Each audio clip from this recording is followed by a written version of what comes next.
I will try to explain as briefly as possible what is a rather complex transformation.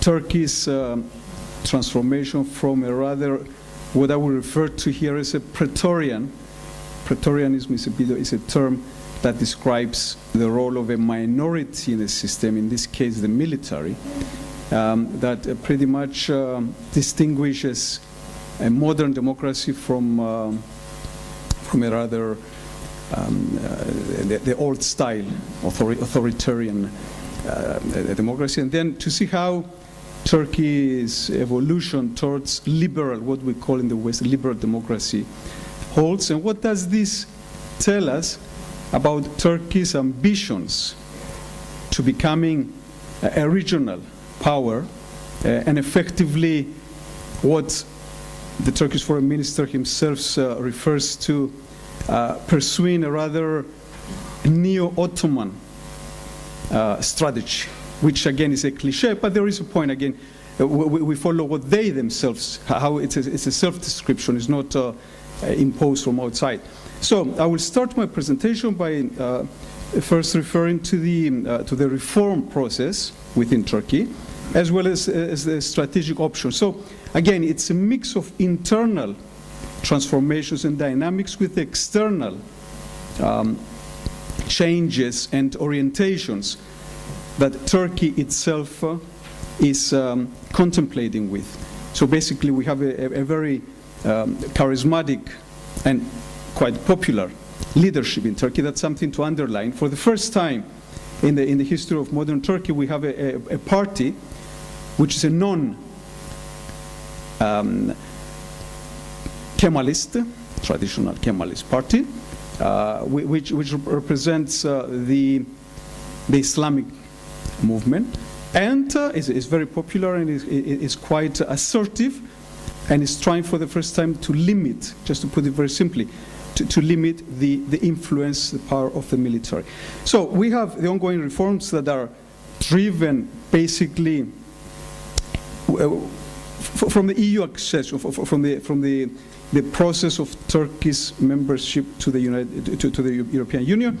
What are the strategic orientations? Well, Turkey obviously has pursued a Western policy. It's a member of NATO, of all Western institutions. However, it has always had an Eastern perspective, especially with respect to economics, to investments, but also, again, because of its location and tradition, it could not afford just to look west.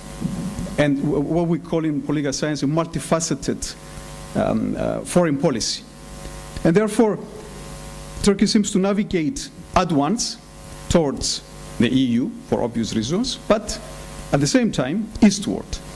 So in my analysis, three considerations come out. The first one is the relative decline of what I refer to as Praetorianism, which is again this control of both society and politics, as well as economics, as I'll show later, by a very powerful minority, in this case the military. Secondly, there is an evident decline in terms of the Turkish people's interest in the European Union per se, and we'll see why.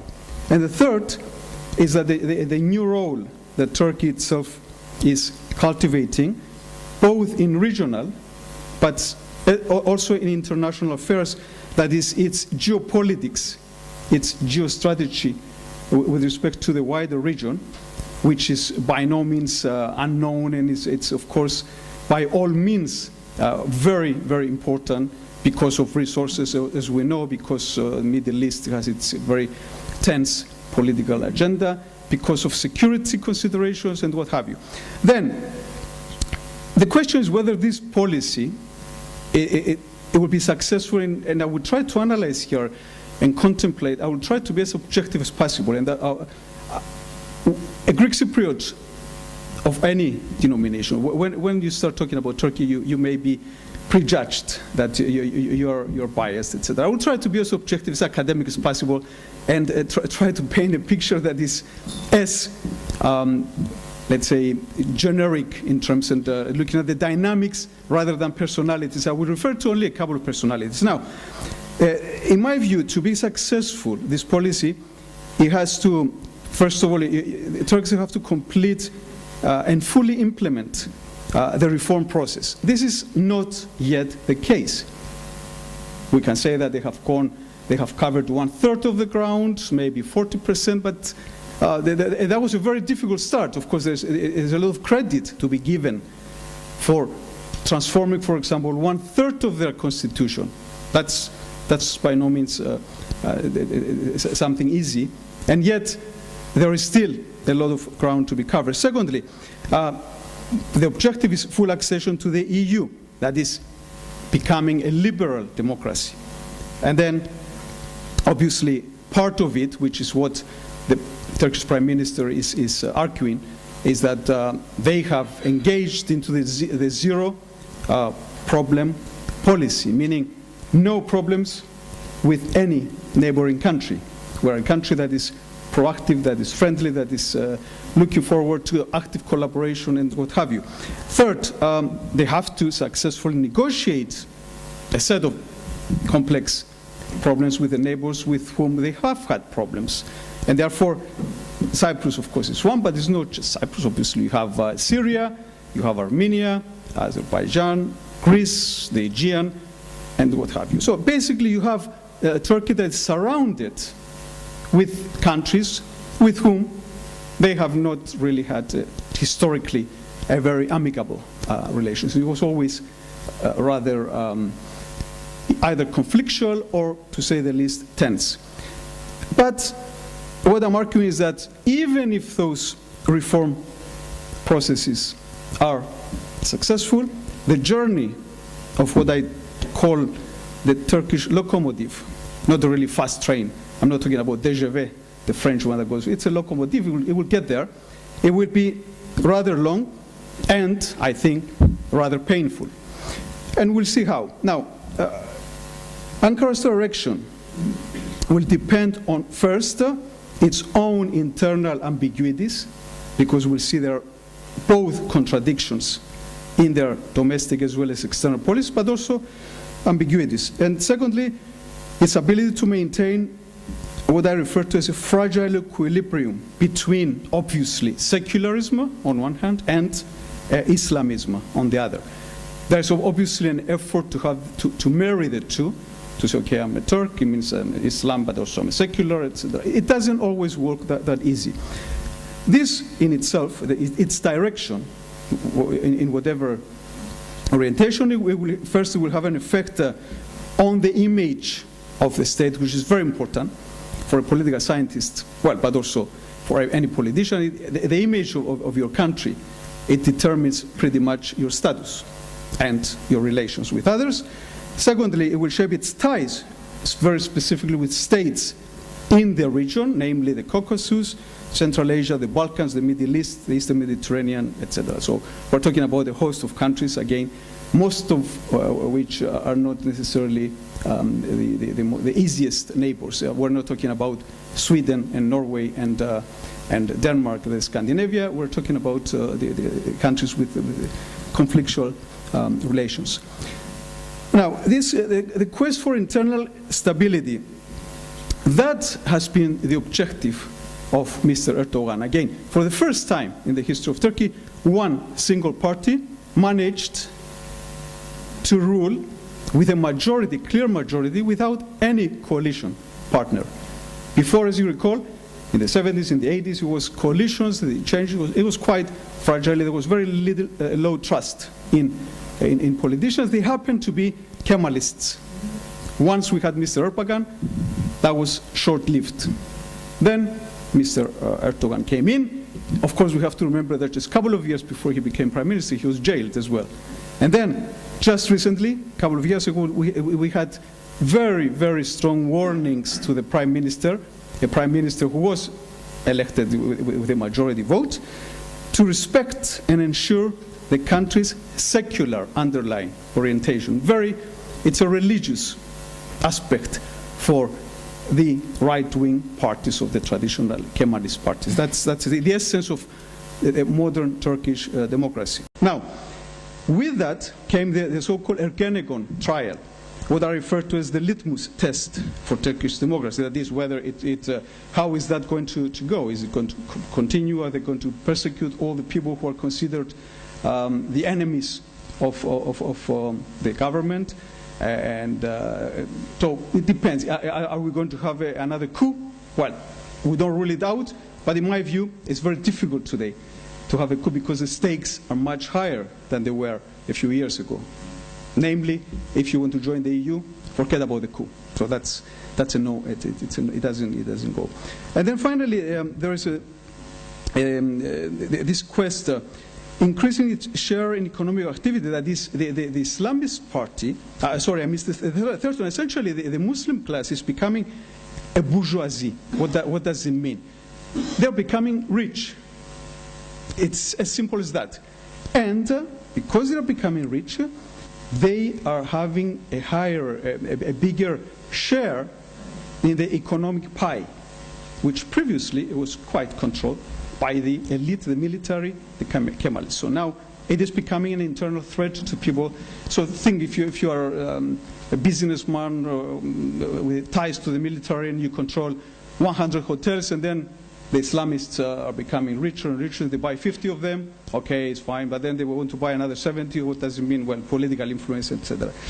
The post-Ottoman image that the foreign minister has cultivated, a former academic like me, but of course he was an advisor of Mr. Erdogan. And what we see today, in my view, 8 years after the book was written, which has not been translated yet in English, and this has been noted by academics, even though it is essentially the foreign policy of Turkey as we speak, written 9 years ago. Mr. Erdogan has embraced the idea. What does it mean? Well, it's ambitious, in one word. It's probably over-ambitious. And I pose some questions here, because the post-Ottoman, it implies that Turkey is becoming probably the regional actor. And we'll see later who the others are, the player, to maintain the balances, and it will become quite clear later. How do we maintain the balances? How do we in reverse, we prevent kind of an upset of the regional balance? Why is it important, just to make a parenthesis here, why is it important to talk about the balance of power? Because essentially, if you have a balance of power, it's a preventive measure of sorts, a factor for war. If there's no balance, it means one of the countries is too strong and it cannot be contained. And therefore, if the balance of power is upset, the likelihood of war is higher. Now, the EU. What is the geography of Europe? That's important because one has to really contemplate whether the European Union ends. Let's say the borders are in Turkey. There's a bit, as you know, there's a huge debate in the EU today. So Turkey itself has an important role to play in this aspect. So if we enlarge the borders of the EU, it means that we also enlarge this economic leverage, even the territorial waters, but I don't want to get into that. It means also that Turkey will assume the role of a post-Cold War, at least in the eyes of some Europeans, a buffer, meaning to prevent the Islamic fundamentalists from spreading further west. At least that's how the Turks want to portray themselves. Okay, that's questionable, debatable, but it is, if you ask, for example, I don't want to name any countries from the European Union, but in the eyes of some, this is the role of Turkey, as it was during the Cold War in terms of buffer, in terms of the communist spread to the West. Expanding the EU, again, mass and territorial waters. What are Turkey's national interests? Turkey has national interests, and in this respect, we have to really look at the national interest vis-à-vis its community interests. If it is a member of the EU, well, Turkey has to have interests that are beyond its just pure national. And the main question in this respect, whether these are perceived as a threat to others. You pursue your national interests, you project your power, your influence. Well, is it perceived as a threat or as an opportunity? For some, it is a threat, for others, an opportunity. Now, Turkish neighborhood, as I said before, it's a problematic one. There is instability, ongoing tensions, increasing concerns, for example, with Iran's nuclear program, ethnic conflicts, which, in my view, they seriously impinge on its own Kurdish issue, because if you have ethnic concerns in Azerbaijan, in Cyprus, etc., well, that in itself has an impact on the Kurdish. So combined all these, number one, they increase the Praetorian military sensitivity towards security. In other words, you cannot downplay or disregard the role of the military, because if anything, for any state to be secure and to ensure its integrity, well, you have to have a strong military. And in Turkey, not only is it strong, but it has a big stake in stability internally as well as externally. And of course, constitutionally, in a way, it is the guarantor of Turkey's integrity. Therefore, it gives the military an added, let's say, dimension in this debate. So you cannot necessarily argue that Mr. Erdogan is going to take away the role of the military, because in a democracy, the military does not have. Turkey is a special case. And of course, all this further heightened the level of uncertainty. The special status of the military. Oh, sorry, did I jump? No, I'm sorry. It's oops. I think. Sorry, I just realized that I wasn't really. For some reason, I thought one page here is one page there, but I made a mistake. Sorry. So.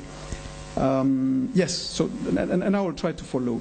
Basically, the Turkish military considers itself the guarantor, again, as I said, of the power, but also the authentic guardian of domestic order. It is the nation's, this is the most important part here, because we know about the other. It is the most respected, still, institution. If you look at the opinion polls, the Turks, they trust more the military than any other institution, including the governing party. It is viewed as the last resort if there is instability, especially internally, that it will impose law and order. And people essentially confer upon it political legitimacy that no other institution in the West enjoys. That's something to be underlined. Now, the Euro-skepticism, where does it derive from? If one looks at the media, let's say in the last year, the Turkish media, what are the main concerns? One is economic concerns, obviously, but the Turks will tell you capitalist Western institutions. If they don't work, why do you want to impose it on us? We have our own system, we have our own, yes, it's a capitalist system we have, but we don't necessarily want to emulate too much and to have you, European Union, tell us how to run, because we are, so it doesn't work. There's skepticism. Sovereignty, very, very important for the Turks. Sovereignty, it means I decide. You don't tell me what to do. I'm a sovereign state. I have the right. Therefore, also to maintain my political and cultural integrity. National pride. I don't say that. I've talked to any Turk. They're very proud, very patriotic. There is a certain pride, which is fine. Many countries have patriotic. But national pride, it's just what it comes out in the media. So what they don't want others to interfere in their affairs. And therefore, if the EU was perceived as providing more benefits than costs, perhaps their national pride will allow more room for the EU. But now there's a lot of skepticism, let's say resistance. There's fatigue with reforms, because as I said before, more than 1/3 of the constitution has been really changed, and there is a lot of internal concerns. What are we trying to do to become EU? Does it help us? And then there is a perception that the costs are prohibitive. We don't want to give more unless we get. It's also the Anatolian Bazaar in a way. Okay, what do I get? Do I just give? So sometimes you have to get more than I give, and there is a negotiation. Now, what I refer to the symptoms, which goes back to Erdogan, how the Turks, the modern Turks, view the assumption of political power by an Islamic party, even though it is progressive, but in my view it's more conservative than we think, and there is a noticeable increase of conservative values. I talked to many Turks last year, I was on sabbatical, many. They think that on certain issues that are considered a given in the West, for example, gender equality, well, not exactly the progress. In fact, maybe there was they digressed. Because, for example, Mr. Erdogan will say that, well, actually his daughters, he doesn't want them to go to university, they want to get married at 20, have 4 or 5 kids, and that's, it's not exactly what they do in Sweden, or I'm not saying they have to emulate, I'm saying this is part of the conservative values of alcohol. It's not exactly the name of the game. There's a disquieting symbolism in the strong, very, very strong statements concerning Israel's policy in Gaza. I mean, that has put Turkey in the spotlight, but at the same time it has really created tension between the two. The AKP, it is seen as the most recent reincarnation, in my view, of political Islam in Turkey. By many, not by everyone. Obviously it's supported by 40% or 50%.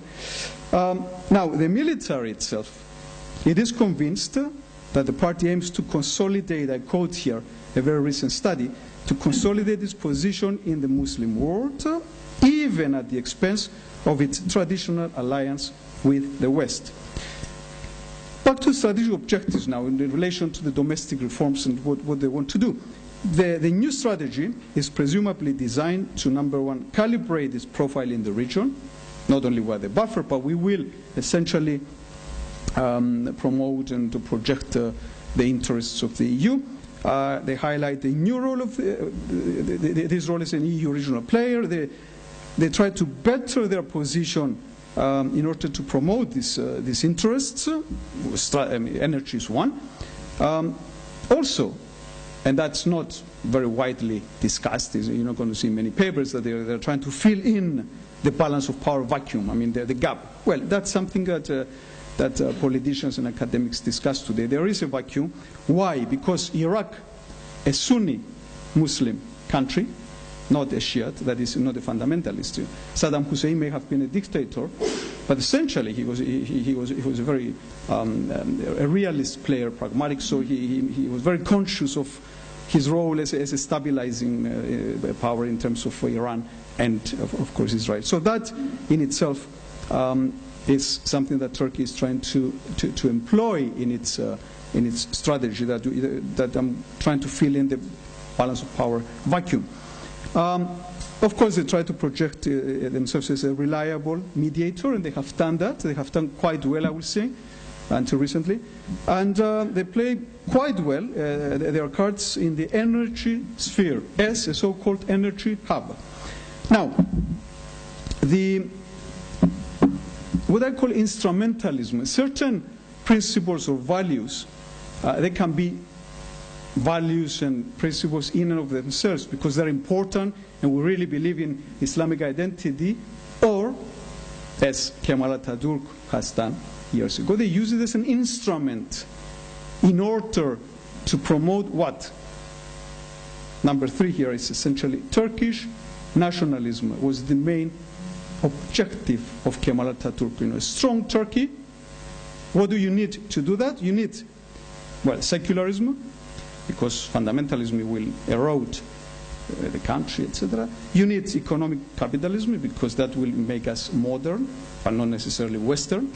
And I'll get to the Huntingtonian view. Islamic identity, obviously. I mean, we don't deny it, and Atatürk himself was not against it, just how he used it. And then this essentially we use in order to promote the higher goal, Turkish nationalism. So you strengthen the role of the nation in the world, but you don't necessarily make it Western. And I think that holds today. If you ask any Turk, do you want to become Western? No. Member of the EU, yes, but we're different, we're a special case. So Euro orientation is useful for the Turks and their leadership only if it serves this larger objective. Now, obviously there are contradictions in their foreign policy, whether it's internally or externally.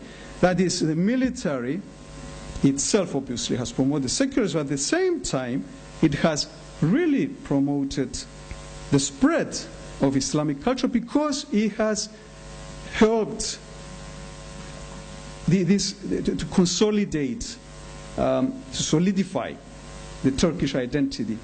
How so? Well, if you're a Greek, you don't count. If you're Jewish, you don't count. If you're Armenian, well, you're a Christian. So Islamic identity, it was a very important component of Turkish nationalism. In my view, the old style, obviously. It doesn't necessarily work today. But in Turkey itself, it is considered as a very important value. And that's why the military promoted instead of destroying Islamic culture and religious identity. And this is what I refer to as the Huntington's view. Basically, it wants to have the European level of economic and technological capability, capitalism, economic growth, and what have you, but it has to be undergirded by the Turkish spirit that was Atatürk's kind of dictum, of which one critical component is Sunni Islam. So there is essentially no contradiction between Kemalism or even the Islamic party of Mr. Erdogan and a potential anti-European direction that Turkey might choose in pursuit of their national interests. Now, what is the zero problem in a nutshell? Because it's a book that is 700 pages. It has been translated in Greek recently, and most people have really struggled to, except with my good friend, colleague, Panagiotis Papadopoulos, who is well read. So, Davutoglu, he thinks that consolidating this problem will really facilitate Turkey's role in the area. Obviously, he's right. He's in a way emulating what Joseph Nye is calling a soft power. So essentially, we are there not to impose, but to persuade. Essentially, that's how I would refer to that. It has proven to be rather selective, this approach. It has not applied, of course, in Cyprus, obviously, but it's not just that. It is seen as a not devious, maybe it's genuine. I cannot say if it's correct, if it's genuine, or if it's just a fake approach in order to project Turkey's positive image. But on the other hand, it's not consistent. So the debacle with Israel obviously has upset what I think it was the most stable, the more balanced, in any case, relationship in the region. And the Kurdish issue, obviously, is not been resolved. So even though the zero problem with the neighbors, well, the Kurdish is internal and external. So basically, you have to start internally before you get to the neighbors. If you have to be so consistency in soft power thinking is very important in this respect. Now, Turkey also wants to be portrayed as a bridge. The AKP has consistently attempted to exploit its geographical position to facilitate, for example, the shipment, obviously, of oil and gas resources, which are vast, from east to west. And that's where they have an advantage, obviously. I mean, they for very good reasons, take full advantage of their geographic position in this respect. It's something they have cultivated for years now. It's not a new policy. Also, they want to turn Turkey into a strategic, basically, energy hub, which they have, to a great extent, I think, mastered. But the new assertiveness of the AKP, especially their relation with Turkey, may prove to radicalize and upset this venture, including, of course, with the balance of power. In other words, Israel was more of a facilitator in terms of Turkey's role, even though if you really have a multifaceted foreign policy, sure, I'm not saying just go with Israel only. You can engage with Arabs, you are engaged. So there is a bit of a tilt which is upsetting the balances here with respect. And also, in my view, it jeopardizes the energy investments and strategy of Turkey for the near future. search for direction. What is it? So are we going east or west or both? If all my Turkish friends, which I had the chance to meet, whether academics or diplomats, etc., they tell me, but why do you say this? They say, we're both. We're both. We're not going east, we're not going west. I say, well, yeah, but sometimes you have to choose a direction. You cannot go like that. I mean, it's, at least, are you going more east or more west? It makes a difference. As an academic, I would like to, as a political scientist, I think physics sometimes. You cannot just play cards. It's not the best approach, and it shows. Therefore,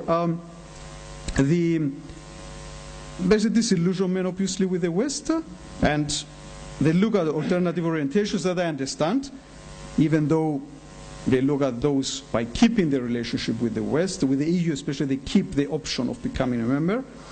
And the new identity in prominent place is one of the objectives. That is, perhaps we are going to stay in the West, but we would like to cultivate a modern, different identity, modern Islamic. It doesn't matter. I mean, but it's certainly not what you knew of Turkey in the past. We are something different. You have to accept it. And in my view, it has been accepted to a great extent. That not that they have achieved that, but at least they aim to reassert and redefine themselves in the region and in the world. So this venture, of course, it is accompanied by a great deal of uncertainty, unpredictability, because, number one, we don't know yet whether the internal transformation is feasible. It hasn't ended. And we don't know if the external orientation, the external, let's say, strategy is sustainable and it is consistent with the others. And I will refer to that. Very important. When we pursue our national interests, that's something I learned last year from Joseph Nye, we have to always take into consideration the national interests of others. If we don't, then we may be surprised on the way.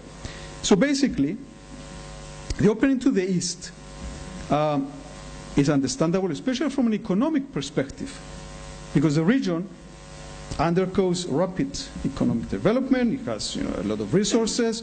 It provides for business people in Turkey tremendous entrepreneurial activities and opportunities. Also, I think the Turks are very, very pragmatic in many ways, and they're quite astute students of diplomacy. And if you read Brzezinski and Kissinger and others, they certainly have said that 5 years ago, at least, that there is a shift of the gravity of the center of gravity in terms of power from Euro-Atlantic to the East. That's clear, at least to the people who want to look at the dynamics. It goes East, meaning China has to play a role, but it's not just China. It's Central Asia and Caucasus. And Turkey's role, obviously, in my view, naturally, it has tilted more towards the East, because you have economic, very clear opportunities and benefits, but you can also take advantage of your political leverage and your historical ties. The question is whether you can afford to do all of the above. That's the question. So basically, it's a realist and pragmatic calculations. Well, we don't know if they're going to be, if they're realizable. Now, this again Eastern shift, just to summarize, it seems to be logical, in my view, okay, and timely, because whether you do it now or not, somebody else is going to fill a vacuum, for example, Iran.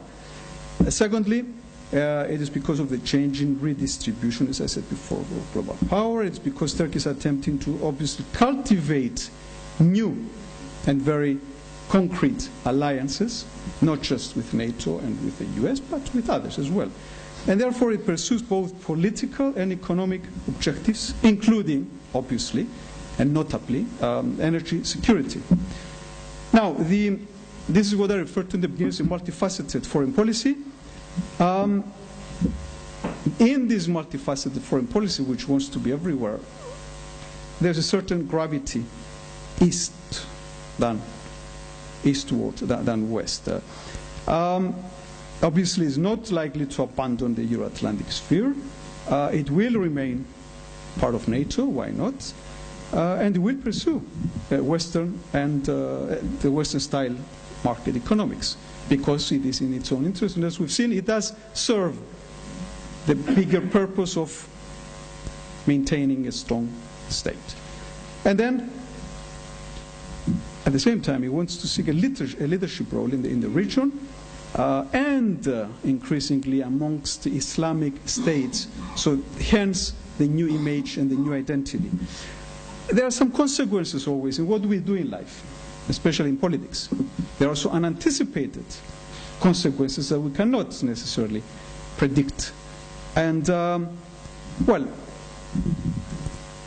obviously our objectives cannot be all mutually beneficial. So, in my view, Turkey is not going to compromise its unity by granting, for example, excessive rights to the Kurds. Why? Because of the internal problematic. They're not sure if this is going to be sustainable, if it's going to create if to open Pandora's box. Is not going to accept the Kurdish state, obviously. That's possible. It could have been one option, but it's not going to do it.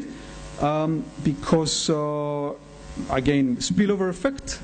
And thirdly, with respect to Cyprus, unlikely whether they would give up on Cyprus, not only because traditionally the military, the Praetorian state has viewed Cyprus as a recaptured Ottoman land for the first time since 1923, and they were very adamant. So there was a military approach. But now, the Davutoglu doctrine very clearly refers to Cyprus as having a geostrategic importance of the highest order.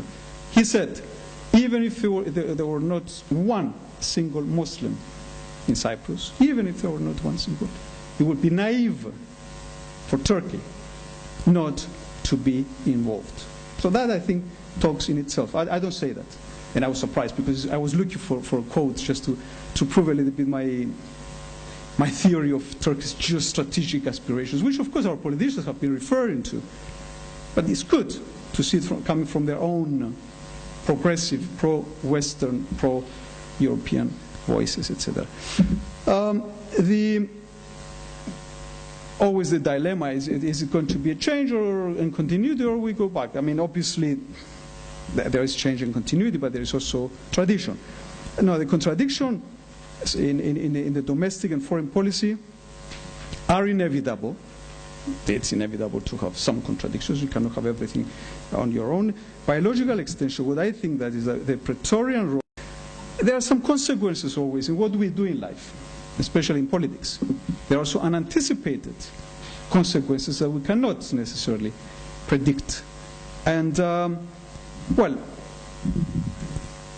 obviously our objectives cannot be all mutually beneficial. So, in my view, Turkey is not going to compromise its unity by granting, for example, excessive rights to the Kurds. Why?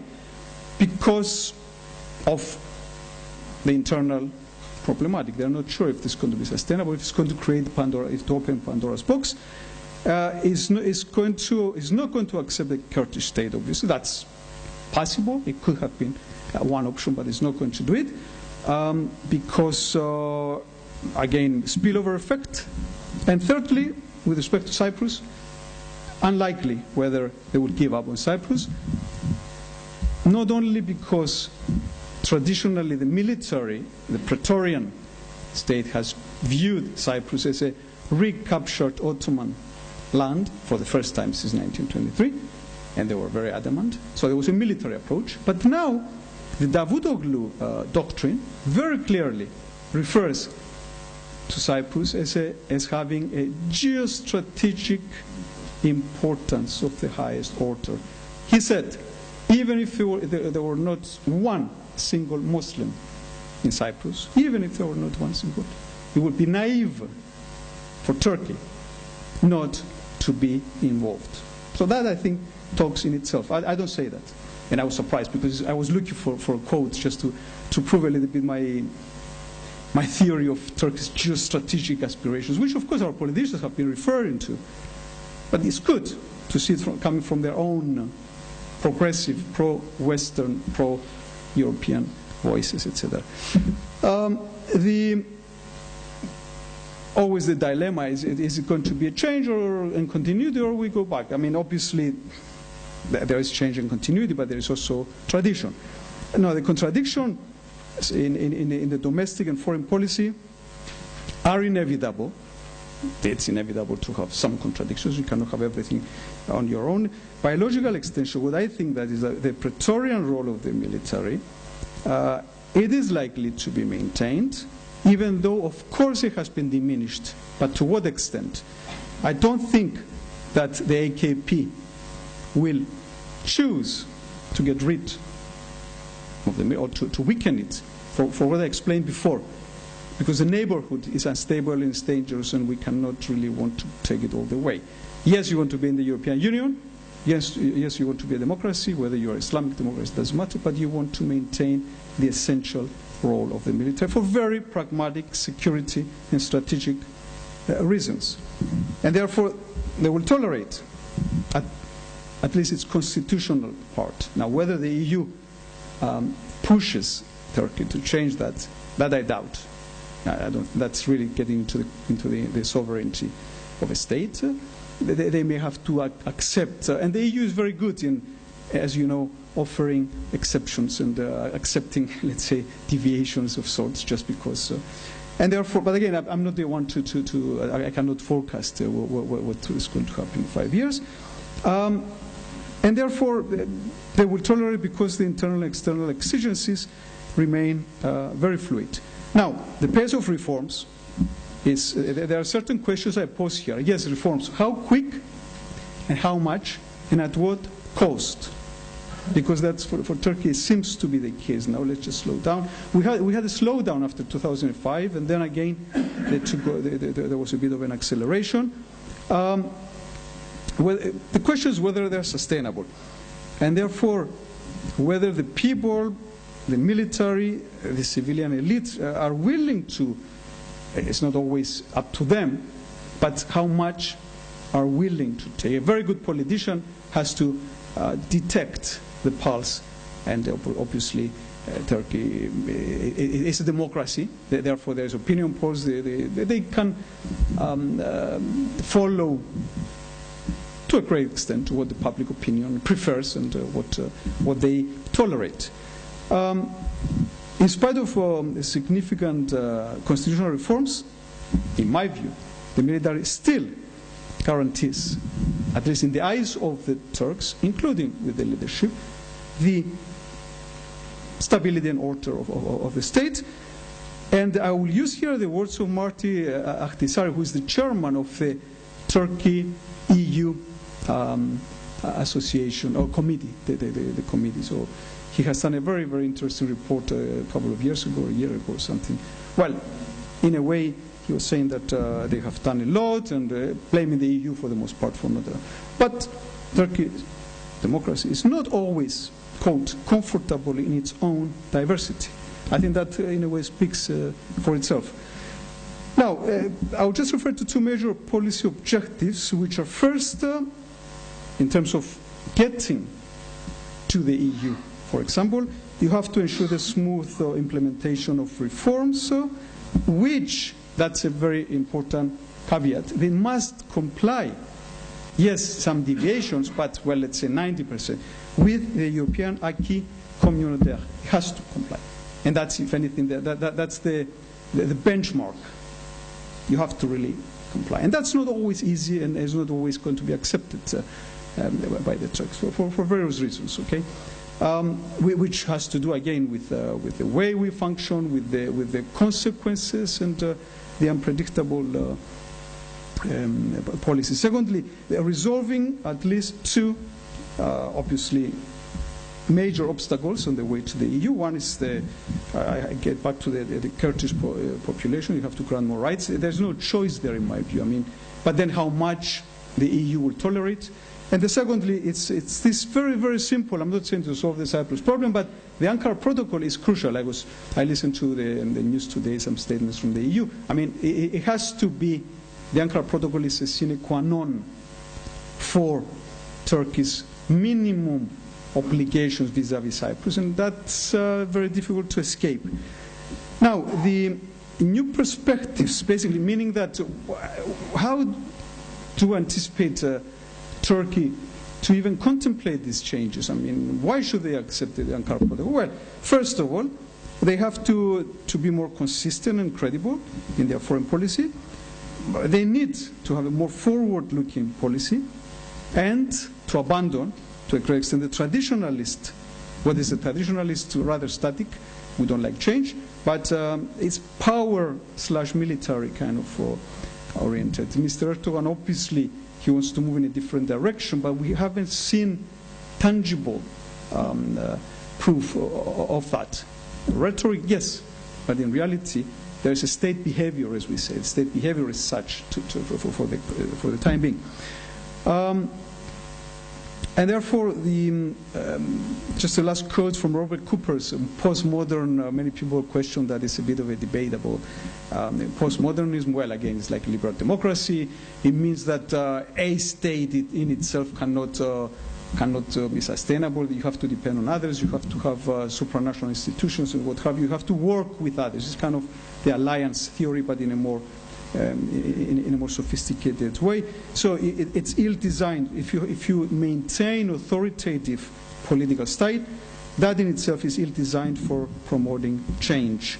And there is some truth in that, in the sense that they have to pursue a new perspective. Soft power, I referred to that before. Basically, I think the Turks have been very good students of soft power theory, and they have done quite well. And therefore, the goal of attracting and persuading the neighbors, some of them at least, to some extent it was successful, instead of using coercion. So that's opposite. I mean, the coercion means you use military, like with Syria, for example. If you look at the time of the Kurdish leader, it was clearly coercion. Now it's persuasion. So they managed to with Syria a different type of relationship. Obviously, again, the regional ambitions are very clear. Leverage on conflict resolution, but that has to include Cyprus as well. Obviously, Turkey has a role, and they want to play. They say that it is. I refer to as well the changing nature of power. The old thinking, which is really grounded in hard power, is ineffective today. I'm not saying that hard power is not necessary, obviously, but you don't rely on it to the extent that we used to in the past. Otherwise, it won't be really either effective or acceptable.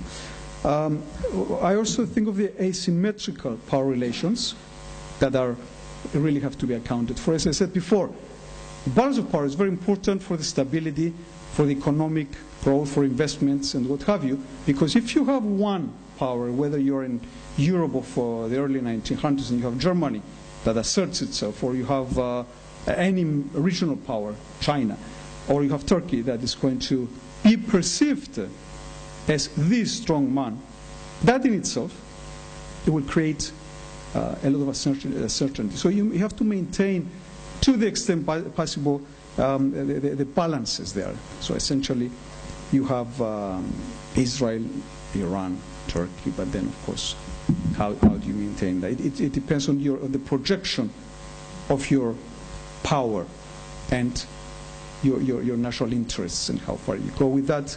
It will determine this balance. The other aspect is whether your power is used intelligently. Therefore, again, soft power is more effective than military. And also, it really presupposes modern, not just alliance behavior, meaning that you have to at least try to think in terms of a collaborative partnership with others. Not simply military, but in economic collaborations. And to a great extent, I think Turkey is doing that. So the partnerships they have used now in the Caucasus with a lot of countries. They have more economic thinking behind than military. On the other hand, in other relationships, it's not exactly the case. But in terms of modern alliance behavior, you have to think more economic, which is, of course, the EU model. The EU is more economic. There's no military. If it was the case, it would have been perceived as a rather more of a threat to the neighborhood than not, to see if it's an economic. So that's part of the EU context that I'm getting into. That is, I take Cyprus, I guess, as an example, but it's not the only one. Obviously, we have many others. I think that if there is a resolution of this problem, Turkey will potentially benefit more than at the present. The likelihood for that is higher in the absence of hardliners, because I believe that they are the major obstacle, even though we can argue that today the government of Mr. Erdogan is equally reluctant, because they made the opening in the first place, and once there was no solution, now they cannot afford to push for more if the military is very reluctant. So, but the key to the Cyprus issue, in my view, is not Mr. Erdogan, is essentially the hardliners and the military. And therefore, one can even give credit to what Erdogan did 5-6 years ago by opening the border. I think he was genuinely interested in promoting a solution, but again, unanticipated consequences and also very strong reaction from within. Today, he cannot afford to open all his cards. Maybe he still wants to take, he says that he knows how to surprise, and he can take the initiatives, etc. So it is possible. Ankara must shift its policies and rhetoric toward a softer and more intelligent policy, and this portion will have the potential of creating, obviously, win-win scenario. I'll get to the conclusions. I've got 3-4 sets of conclusions here, which number one refers to the internal.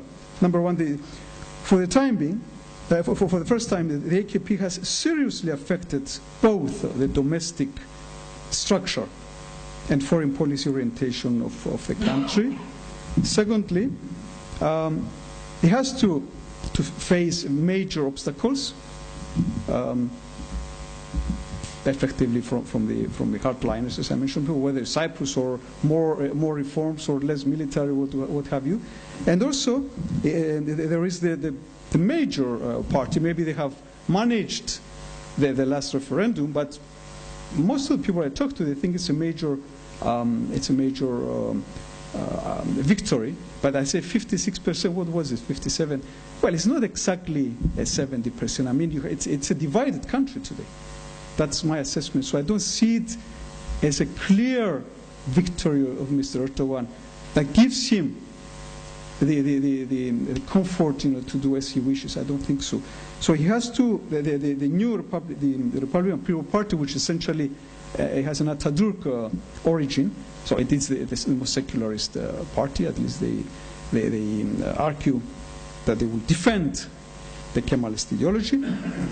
They have a different agenda, so and they're very much against Mr. Erdogan's further reforms and openings. The regional ambitions, in spite of the orientation, Turkey seems determined, and I think they're quite confident in pursuing this Davutoglu doctrine, which means neo-Ottoman. I don't want to refer to neo-Ottoman. I'm just saying very assertive, very ambitious foreign policy. Both of them are the architects of that. I think that both the EU and the US do realize that Turkey has become, well, effectively the center of geopolitical interests, whether it's oil or power balances or new regional hegemons, if you wish, or let's say major actors. And finally, Ankara's national interests are projected clearly towards all of this area. I mean, there's not one-dimensional region or area where Turkey is focusing. Caspian, yeah, more oil. The Balkans, obviously, you have Kosovo, you have Bosnia, etc. You have Middle East. Very clearly, they have demonstrated potential leverage, and in the Caspian. So there is a lot of room and a lot of homework and a lot of resources. I always tell my Turkish diplomatic friends, I say it's fine to have all these policies, but do you have the diplomatic corps which is going to engage in all these policies? I mean, that requires human resources in order to have a successful policy, I wonder. So this is shared to some extent by my European colleagues at RELEX, and they think that they don't have the capacity to pursue all these different objectives. It's one thing for Mr. Davutoglu to write an academic book, which is great because there's a visionary aspect, but it's another thing to implement. Now, the shift of axis, it means that we move from Kemalism to democracy to political Islam. I don't know if it's a move or if it is a progress or not, but well, Turks will tell you why not. I mean, it's democracy, but it's more Islamic, etc. And it's not fundamentalist. It's a Sunni. I don't dispute that. But this in itself, this Turkish transformation, because it is situated where it is of major geopolitical significance. The shift of axis from Euro-Atlantic, obviously, to more eastern, to projecting itself as an eastern outpost towards the Islamic Middle East, not just Middle East anymore. And in Mr. Davutoglu's words, former territories of the Ottoman Empire. In my view, it was a bit unnecessary to kind of resurrect the Ottoman past. It doesn't sound very good. If you talk to any Balkan people from the Balkans, they will say, we don't want to hear about Ottoman. It doesn't sound very good, but in any case, that's obviously the way they want to refer to it. And of course, this marks a serious reassessment of Turkish role in the region and the world at large, but also, and that's something to account for, an erosion of the internal pillars of Kemalism.